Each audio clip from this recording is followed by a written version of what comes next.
This Ram behind me is the real Rolls Royce of pickup trucks. I'll include a link to the Carl Malone Ram Hebrews website in the description down below. Also include a link to my car buying guide. Let's get right into it.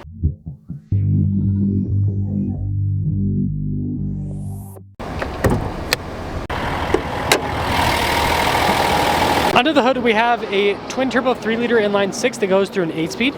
Fuel economy is 15 around town, 21 on the highway, with power outputs being 540 horsepower and then 521 pound-feet of torque.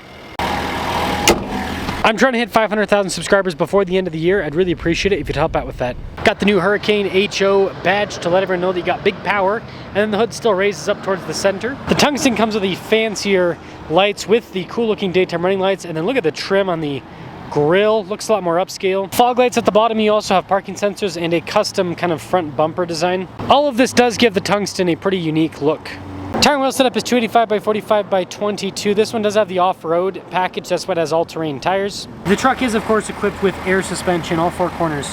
Got these nice painted fender flares, the Tungsten badge there on the side with this chrome stripping. And with that air suspension, the stance front to rear is level. Now in the back we got our 4x4 off-road decal, and then this has the Ram box cargo storage. So you have storage box on either side, and then you also get an outlet on the driver's side. When it comes to key fob features, we've got our lock and unlock function, tailgate drop down. That's for the air suspension and remote start, and then the Tungsten logo on the back. LED bed lights, and then we have liner from the factory. You can see it's pretty dark because you got the cargo cover and something to, no, or tonneau cover rather. Anyways, you lose a little bit of bed width with the Ram boxes. And the tailgate is automatic up, you just kind of push on it a little bit. Chrome badging on the back. This also has the upgraded taillights with kind of the fancy animations. And then you do have the chrome exhaust tips with the body painted bumper. That will cap things off for the exterior of the Tungsten. Let's now check out the interior. Lots of nice stitching and soft touch perforated trim, the little insert, and looks like you got some carbon. Power side steps with this, and then look at these seats. Definitely a little bit over stylized, but they just look comfortable and nice. Can confirm they are comfortable and nice. Legroom's also good. That's kind of dorky having a speaker on the back of the seat, come on. Anyways, you got more trim around the cup holders, heated ventilated seats in the back, USB ports. The seats of course have a recline function, and then we do have buckets in the back. Keyless entry for up front, and let's check it out. Blind spot monitoring with the mirrors, they also power fold in, and then we've got tons of adjustments for the seat on the door panel, kind of like a Mercedes. It does have massage seat, memory seat function too. The front two windows are automatic. They also have acoustic glass, so they're thicker, and then you've got more of that nice trim on the front door panel. All this luxury means only 1,080 pounds of payload. Here's a quick look at the front driver's seat, again perforated all down the center. Really nice looking trim. And you'll note the passenger gets the massage seat, all the adjustments too. This truck does come with power adjustable pedals. You got the button to turn on the outlet, and then speaking of the pedals, they're fancy. That's a good looking stop start button. Tungsten. Nice trim all around the steering wheel. You got stitching around the airbag cover too. Adaptive cruise control with lane centering, radio controls on the back, gear limiter function, drive modes built into the steering wheel, and then you also have controls for the center stack. Digital gauge cluster, and you can adjust quite a bit with the cluster depending on what you want to see information wise, and also kind of the overall theme you want with the cluster. And yes, we do have a heads-up display. 360 camera system, and it's pretty quick to respond, good resolution but a small view. As for the rest of the infotainment system, you do have analog controls for the climate on either side, also the radio, and then you've got a trailer brake control at the bottom. But yeah, stuff like the air suspensions in the screen, parking sensors, part of the trailer brake controls. And then with the rest of the screen, heated and cooled seats, it is decently quick to respond. It does take a second. I mean, look at that. So I wish they'd have more physical buttons, to be honest. And yeah, we do have a passenger screen too. Now this has a part-time four-wheel drive system, but it has auto and low. It also has an axle lock, off-road cruise control, and auto stop start. Again, the axle lock and stuff is because the off-road package.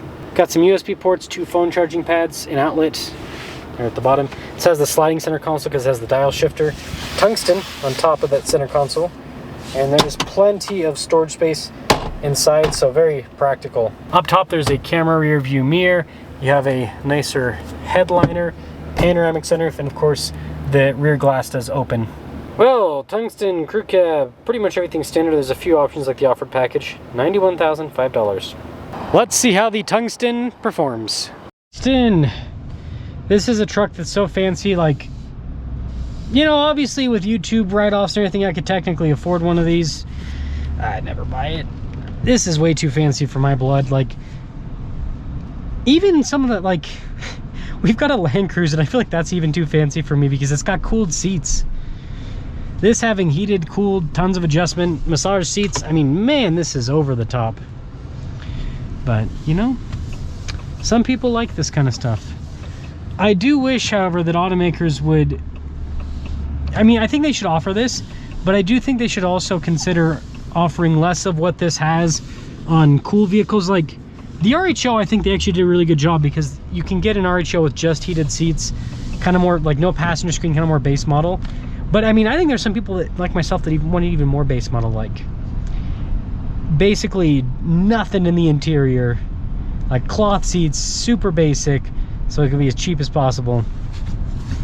But you know, this will suffice, I guess. You know, one thing I will say is I actually don't like when seats have more than like just a few ways of adjustment. Like I like it when it's backwards and forwards and then the backrest up and down. That's all I want.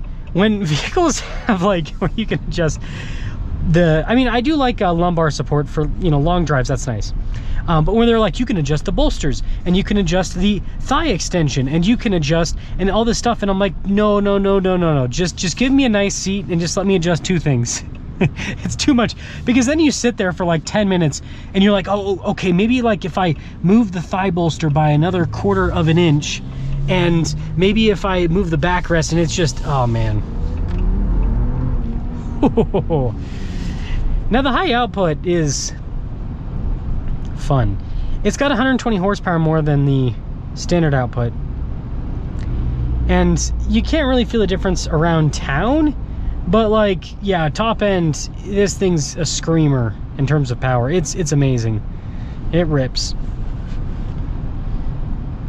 And this is a very comfortable truck. I mean, the air suspension, even with the all-terrain tires that are going to kind of make things a little bit rougher, this is comfortable. It's very comfortable. And I do love the low end that this has. It's got this nice kind of, I mean, it does take a second to like really get into it, but it still has pretty good torque right off the bat. You don't have to get too deep into things.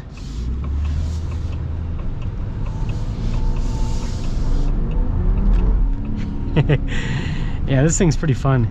This thing's pretty fun. So this is a very nice truck. I get the appeal of all the luxury, but also I wonder how many Ram buyers want this in a half-ton. That's like a big question of mine, because I think most Ram buyers are gonna, like, 'cause you can get all this stuff in, not all of this, but like lots of this luxury in the new RHO.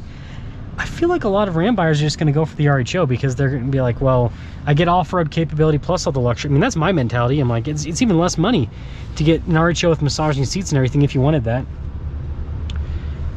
I can see this like making sense in a heavy duty, because people will buy like a 3500 dually and they'll use it for their business, so they'll put, you know, 30,000-40,000 plus miles on that truck every single year. And so yeah, if you're in a vehicle for that many miles, I know that because I drive 40,000 miles a year. If you're in a vehicle for that many miles in a year, yeah, having something that's a little bit more comfortable, I can understand that. I can completely understand that. And maybe people are putting that many miles on half tons, but I don't see it as often. I see this more as like a personal vehicle rather than business. So it's really nice. Like the materials are, you know, they've got a nice mix of real leather with the synthetic. Like I think the dash, oh, maybe they went to real leather again, because this is this real leather again? It might be. It's kind of, that doesn't feel real. That feels synthetic. Like that's definitely real, of course, on the seats. Huh. I think they might have put real leather on the dash again. It doesn't feel like the synthetic stuff in the Limited. Huh. Interesting. Either way, it's got a really nice interior, so I get the appeal, but also I think that most people are just going to get the RHO because you get the high output too with that. So let me know your thoughts.